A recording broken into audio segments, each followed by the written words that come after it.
मेरे प्यारे देशवासियों, मैं आपको एक ऑडियो सुनाता हूं। हेलो। सर नमस्ते सर। नमस्ते। सर बोलिए सर। देखिए, ये जो आपने एफआईआर नंबर मुझे सेंड किया है, इस नंबर के खिलाफ 17 कंप्लेंट्स हमारे पास। आप ये नंबर यूज कर रहे हैं? मैंने नहीं यूज करता हूँ सर। अभी कहाँ से बात कर रहे हो? Sir Karnataka sir. वो घर में हूँ सर। ओके, इसके लिए आप अपनी स्टेट में रिकॉर्ड करवाइए ताकि ये नंबर ब्लॉक कर दिया जाए, फ्यूचर में आपको कोई प्रॉब्लम ना हो। Okay, yes sir.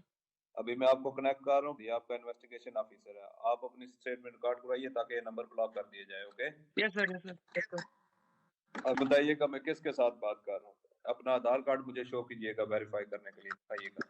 सर मेरे पास अभी नहीं है sir Aadhaar card sir, please sir. Phone आपके फोन में है? नहीं सर। फोन में आधार कार्ड की पिक्चर नहीं है आपके पास? नहीं है सर। नंबर याद है आपको? सर नहीं है सर, नंबर भी याद नहीं है सर।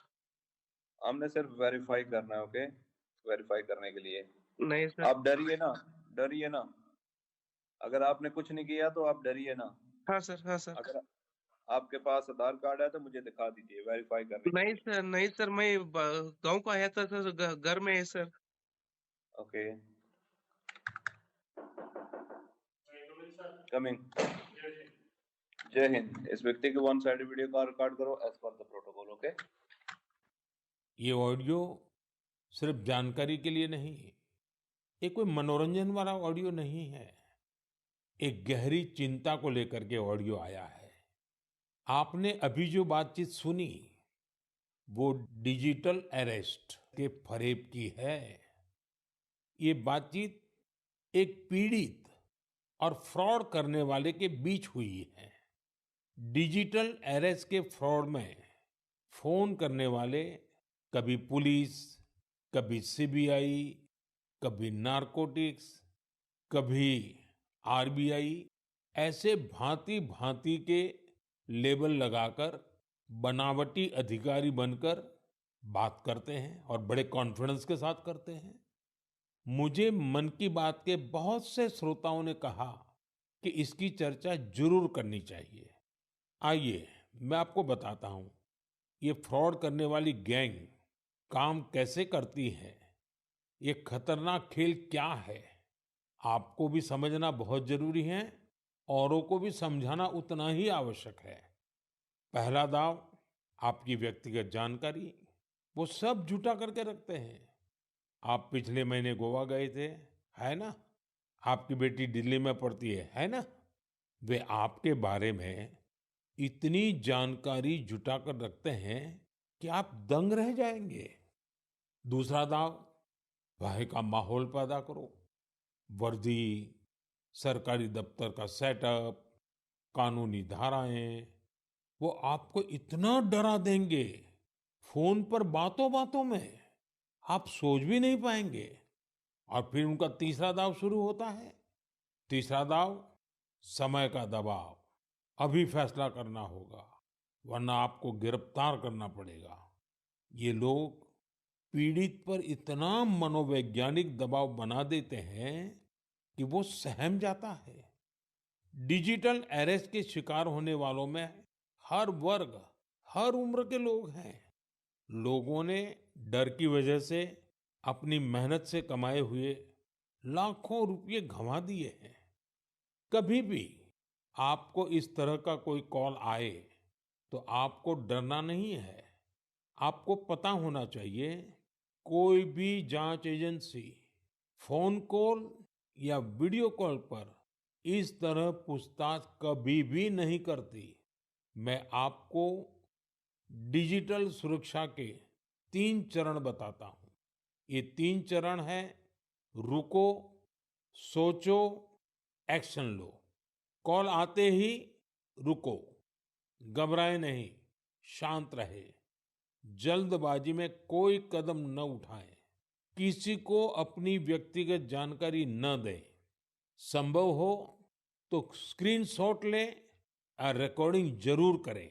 इसके बाद आता है दूसरा चरण। पहला चरण था रुको, दूसरा चरण है सोचो। कोई भी सरकारी एजेंसी फोन पर ऐसे धमकी नहीं देती। न ही वीडियो कॉल पर पूछताछ करती है, न ही ऐसे पैसा की मांग करती है।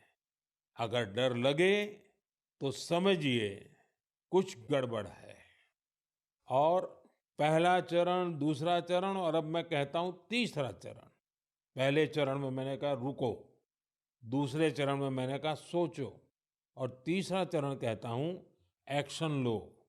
राष्ट्रीय साइबर हेल्पलाइन 1930 डायल करें, cybercrime.gov.in पर रिपोर्ट करें, परिवार और पुलिस को सूचित करें, सबूत सुरक्षित रखें। रुको, बाद में सोचो और फिर एक्शन लो। ये 3 चरण आपकी डिजिटल सुरक्षा का रक्षक बनेंगे। साथियों, मैं फिर कहूंगा, डिजिटल अरेस्ट जैसी कोई व्यवस्था कानून में नहीं है। ये सिर्फ फ्रॉड है, फरेब है, झूठ है, बदमाशों का गिरोह है। और जो लोग ऐसा कर रहे हैं वो समाज के दुश्मन है।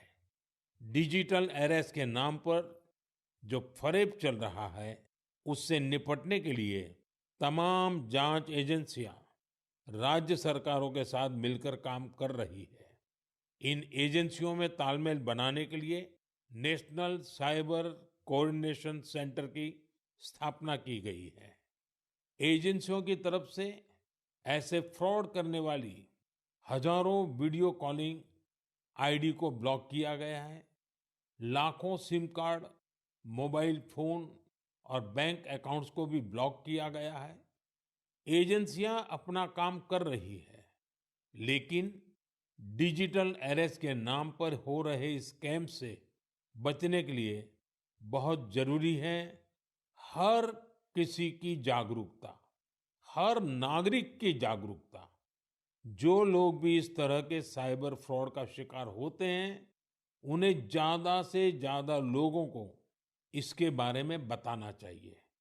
आप जागरूकता के लिए हैशटैग सेफ डिजिटल इंडिया का प्रयोग कर सकते हैं।